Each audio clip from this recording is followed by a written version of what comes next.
Hi అండి, welcome to దొడ్డాస్ kitchen. ఈరోజు దొడ్డాస్ కిచెన్లో స్పెషల్ ఏంటి అంటే ఆకుకూరల బిర్యానీ అండి. చాలా టేస్ట్గా ఉంటుంది, అలాగే చాలా హెల్దీ కూడాను. చేసుకోవటం కూడా చాలా సింపులే అండి. మనం బిర్యానీ చేసుకున్నట్లే చిన్న చిన్న టిప్స్ ఫాలో అయితే చాలా టేస్టీగా వచ్చేస్తుంది. నేను దీనికోసం ప్రత్యేకించి ఆకుకూరలు ఏం తెప్పించలేదండి. నా దగ్గరున్న ఆకుకూరలు మాత్రం వేశాను. మీరు ఆకుకూరలు తెచ్చుకున్నప్పుడు అన్ని ఆకుకూరలు కూడా కొంచెం కొంచెం వేసుకుంటే ఇంకా చాలా టేస్ట్గా ఉంటుంది. నా దగ్గర పాలకూర, చుక్కకూర రెండే ఉన్నాయి. నేను ఈ రెండిటితోనే బిర్యానీ చేసుకున్నాను. చాలా టేస్ట్గా ఉందండి. మీరు కూడా ఒకసారి ట్రై చేయండి. నేను పాలకూరని, చుక్కకూరని శుభ్రంగా కడిగేసేసుకొని ఇసుక లేకుండా చూసుకోవాలండి. ఆకుకూరల్లో చాలా ఇసుక ఉంటుంది కదా, చాలా క్లీన్ చేసుకోవాలి. శుభ్రంగా క్లీన్ చేసుకుని వాటిని సన్నగా కట్ చేసి పక్కన పెట్టుకున్నాను. అలాగే పుదీనా, కొత్తిమీర కూడా. ఇప్పుడు ఒక ఆనియన్ని సన్నగా పొడుగ్గా కట్ చేసుకుని పక్కన పెట్టుకున్నాను. అలాగే ఒక టమాటా కూడా సన్నగా పొడుగ్గా కట్ చేసుకుని, ఒక 4 గ్రీన్ చిల్లీ మధ్యకి కట్ చేసుకుని పక్కన పెట్టుకోవాలి. ఇప్పుడు మనం కట్ చేసుకున్న ఆకుకూర అంతా కూడా ఒక కళాయిలో వేసుకుని బాగా మగ్గించుకోవాలండి. ఇలా చక్కగా స్మెల్ లేకుండా పచ్చివాసన అంతా పోయే వరకు కూడా చక్కగా మగ్గపెట్టుకోవాలి. ఇలా మగ్గపెట్టుకున్న తర్వాత స్టవ్ ఆఫ్ చేసేసి బాగా చల్లారబెట్టుకోవాలండి. ఎప్పుడూ వేడిది ఏది కూడా మిక్సీ పట్టొద్దు. చక్కగా చల్లారబెట్టుకొని దానిని చక్కగా మిక్సీ జార్లోకి వేసేసుకుని మెత్తగా పేస్ట్ చేసుకోవాలండి. ఈ పేస్ట్ ఎంత మెత్తగా ఉంటే బిర్యానీకి అంత మంచి కలర్ వస్తుంది. ఆకులుగా ఉంటే అంత బాగుండదండి. స్మూత్ పేస్ట్లా చేసేసుకుంటే బిర్యానీ మంచి గ్రీన్ కలర్ వస్తుంది. మనం చేస్తుంది ఆకుకూరల బిర్యానీ కాబట్టి ఆ కలర్ రావాలి అంటే చక్కగా మీరు స్మూత్ పేస్ట్ చేసుకోండి. ఇప్పుడు మీరు ఏ కళాయిలో అయితే బిర్యానీ చేయాలి అని అనుకుంటున్నారో ఆ కళాయి పెట్టుకోండి. నేను మట్టి పాత్రలో చేయాలనుకుంటున్నాను.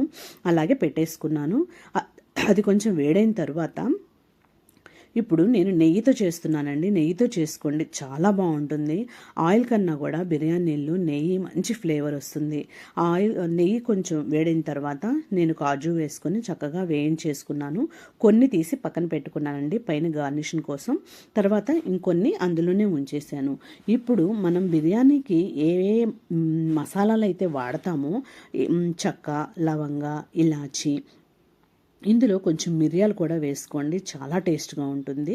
అన్నీ కూడా 2 వేసుకున్నాను. 2 ఇలాచి, 2 చెక్క, 4 లవంగ, ఒక 2 బిర్యానీ ఆకులు, 2 మొగ్గ, ఒక స్టార్ పువ్వు, ఇట్లా అన్నీ కూడా మీరు బిర్యానీకి ఏమేమైతే వేసుకుంటారో కానీ బిర్యానీలో వేసుకున్నట్లు చాలా చాలా వేసుకోవద్దండి మసాలాలు.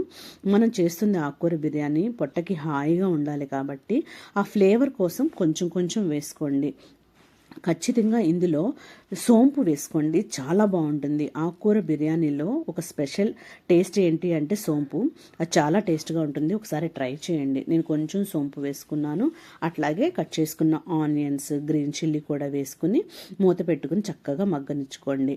ఇలా చక్కగా కొంచెం వాటర్ అంతా బయటకు వచ్చేస్తుంది. మగ్గిన తర్వాత నేను ఇప్పుడు ఇందులో ఉన్న వాటర్ అంతా పోయిన తర్వాత అల్లం వెల్లుల్లి పేస్ట్ వేసుకోవాలి.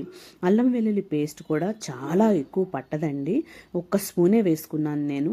అసలు మసాలాల ఘాట్ అంటూ ఇందులో ఏమీ ఉండదు, హాయిగా ఉంటుంది. చక్కగా 1 స్పూను అల్లం వెల్లుల్లి పేస్ట్, అలాగే మనం కట్ చేసుకున్న టమాటో, కొంచెం కరివేపాకు కూడా వేసుకుని బాగా మగ్గపెట్టుకోండి. ఎంత మగ్గితే మసాలా చక్కగా వేగితే అంత టేస్ట్ ఉంటుంది. అల్లం వెల్లుల్లి పేస్ట్ మాడకుండా చక్కగా మగ్గపెట్టుకోండి. అలాగే ఇప్పుడు మనం రెడీ చేసుకున్నటువంటి ఆకుకూరల పేస్ట్ ఉంది కదండి, ఇది కూడా పాత్రలో వేసేసుకోవాలి. చక్కగా ఇలా వేసేసుకొని బాగా తిప్పుకోవాలి, కలుపుకోవాలి. మసాలాల్లో బాగా కలిసేలాగా కలుపుకోవాలి. నేనైతే ఈ మసాలా అడుగంటకుండా ఉండాలి అంటే ఇప్పుడు మనం ఇలా మిక్సీ జార్లో వేసుకున్నాం కదండి, అందులో కొంచెం వాటర్ కలిపేసుకుని ఆ వాటర్ కూడా వేసేసుకుంటే చక్కగా అడుగు అంటకుండా మగ్గిపోతుంది. ఆకుకూర అంతా కూడా మసాలాలు, ఆకుకూరలు చక్కగా మగ్గిపోతాయండి. మనం ఎప్పుడు నాన్ వెజ్ బిర్యానీలకే ఎక్కువ ప్రిఫరెన్స్ ఇస్తూ ఉంటాము. అప్పుడప్పుడు వెజ్ బిర్యానీ, ఎగ్ బిర్యానీ, అలాగే ఆకుకూరలు, ఫ్రైడ్ రైస్లు, వెజిటబుల్ ఫ్రైడ్ రైస్ ఇలాంటి పిల్లలు ఎక్కువ ఇష్టపడుతూ ఉంటారు. కాబట్టి మనం వెజిటబుల్స్తో కూడా ఆకుకూరలతో కూడా చేసి పెడుతూ ఉంటే హెల్త్కి హెల్త్ ఉంటుంది, అలాగే పిల్లలకి టేస్ట్గా తిన్నట్లు కూడా అనిపిస్తుంది. అప్పుడప్పుడు ఇలా ఆకుకూరలతో కూడా మంచిగా బిర్యానీ చేసి పెట్టండి. ఎప్పుడు పుదీనా రైస్ తింటేనే ఆరోగ్యంగా ఉంటుంది అని అనుకోవద్దండి. ఆకుకూరలు అన్నీ కలిపి బిర్యానీ చేసుకున్నా కూడా చాలా టేస్ట్గా ఉంటుంది. ఇందులోకి ఒక గరిట గట్టి పెరుగు వేసుకున్నాను. పెరుగు పుల్లగా లేకుండా చూసుకోండి. ఫ్రెష్ పెరుగు అయితే చాలా టేస్ట్గా ఉంటుంది. ఇలా పెరుగు కూడా వేసేసుకుని ఇంకా కొంచెం సేపు బాగా మగ్గనిచ్చండి. ఇలా మగ్గ పెట్టుకున్న తర్వాత చక్కగా వాటరు, ఆయిల్ అంతా కూడా బయటకు వచ్చేస్తుందండి. వాటర్ అంతా ఇనుకుపోయి మసాలాలు మొత్తం మంచిగా వేగాలండి. ఇలా వేగిన తర్వాత నేను ఈ గ్లాస్తో 2 గ్లాసులు రైస్ తీసుకున్నానండి. 2 గ్లాసుల రైస్కి నేను 3.5 గ్లాసులు వాటర్ పోసాను. మనం బాస్మతి రైస్తో చేసుకుంటున్నాం కాబట్టి వాటర్ కొంచెం తక్కువ వేసుకోవాలండి. మామూలు రైస్తో కూడా చాలా టేస్ట్గా ఉంటుంది. మామూలు రైస్తో చేసుకుంటే కరెక్ట్ కొలతలతో 1కి 2 వాటర్ పోసేయండి, చాలా చక్కగా ఉడుకుతుంది. నేను బాస్మతి రైస్ నానపెట్టుకున్నాను. అందులో నానపెట్టుకున్నప్పుడు వాటర్ తక్కువ వేసుకోవాలండి, లేదంటే శుద్ధగా అయిపోతుంది. అందుకని నేను 3.5 గ్లాసులు వాటర్ వేసుకున్నాను. ఇలా వాటర్ అంతా కూడా చక్కగా మరుగుతుందండి. ఇలా మరుగుతున్న వాటర్లో ఇప్పుడు మనం ఇందులో ఇంకా కొన్ని ఇంగ్రీడియంట్స్ వేయాలి అండి. అవేంటంటే ఒక్క స్పూన్ అంటే ఒక స్పూన్ సాల్ట్ వేసుకున్నాను. ఎక్కువ సాల్ట్ పట్టదండి ఆకుకూరల బిర్యానీకి. అలాగే కొంచెం షాజీరా, ఇప్పుడు కసూరి మేతి కూడా కొంచెం క్రష్ చేసుకుని అలా వేసుకోండి. మంచి ఫ్లేవర్ వస్తుంది, చాలా టేస్ట్గా కూడా ఉంటుంది. బిర్యానీకి మంచి ఫ్లేవర్ వస్తుంది. ఇలా అన్ని మరుగుతున్న వాటర్లో వేసేసుకొని మనం రైస్ వేసుకుంటాం కాబట్టి రైస్ చక్కగా పొడి పొడిలాడుతూ రావాలంటే ఒక నిమ్మబద్ద కూడా పిండేసుకోండి.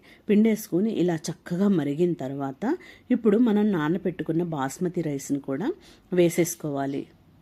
ఇలా బాస్మతి రైస్ కూడా వేసేసుకొని కలిపేసుకోవాలండి. మసాలాలు మొత్తం చక్కగా అక్కడక్కడ ముద్దగా లేకుండా మసాలాలన్నీ కూడా చక్కగా కలిసేలాగా కలిపేసుకుని మూత పెట్టేసుకుని ఉడకబెట్టుకోండి.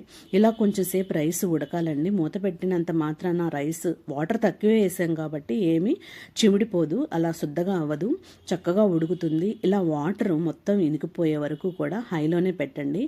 ఇంకా జస్ట్ నీరు తీస్తే సరిపోతుంది అనుకున్నప్పుడు మాత్రమే సిమ్లో పెట్టేసేసుకోండి. లేదంటే మీరు స్టార్టింగ్లోనే సిమ్లో పెట్టేశారంటే కనుక అన్నం చక్కగా చివిడిపోతుంది.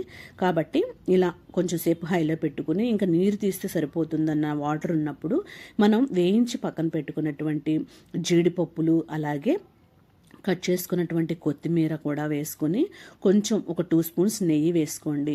పైన నెయ్యి వేసుకుంటే బిర్యానీ చాలా టేస్ట్గా ఉంటుందండి. ఆ ఫ్లేవరు చక్కగా చాలా బాగుంటుంది. మనం బిర్యానీ మొత్తం కూడా నెయ్యితోనే చేసుకున్నాము. చాలా హెల్త్కి మంచిది, అలాగే మంచి టేస్ట్ కూడా ఉంటుంది. కొంచెం నెయ్యి కూడా వేసేసుకుని మీరు ఆవిరి పోని పాత్రలో వేసుకుంటే ఓకే అండి. లేదు స్టీమ్ అంతా బయటకు వచ్చేస్తుంది అనుకుంటే కనుక ఇలా పేపర్ కానీ న్యూస్ పేపర్ అయినా సరే పెట్టేసుకోవచ్చండి. మన దగ్గర ఇట్లాంటి పేపర్సే ఉండవలసిన అవసరం ఏం లేదు. మనం న్యూస్ పేపర్ పెట్టుకుని ఆవిరి బయటికి రాకుండా కూడా చక్కగా పెట్టేసుకోవచ్చు. నా దగ్గర ఈ పేపర్ ఉందండి, అందుకనే పెట్టాను.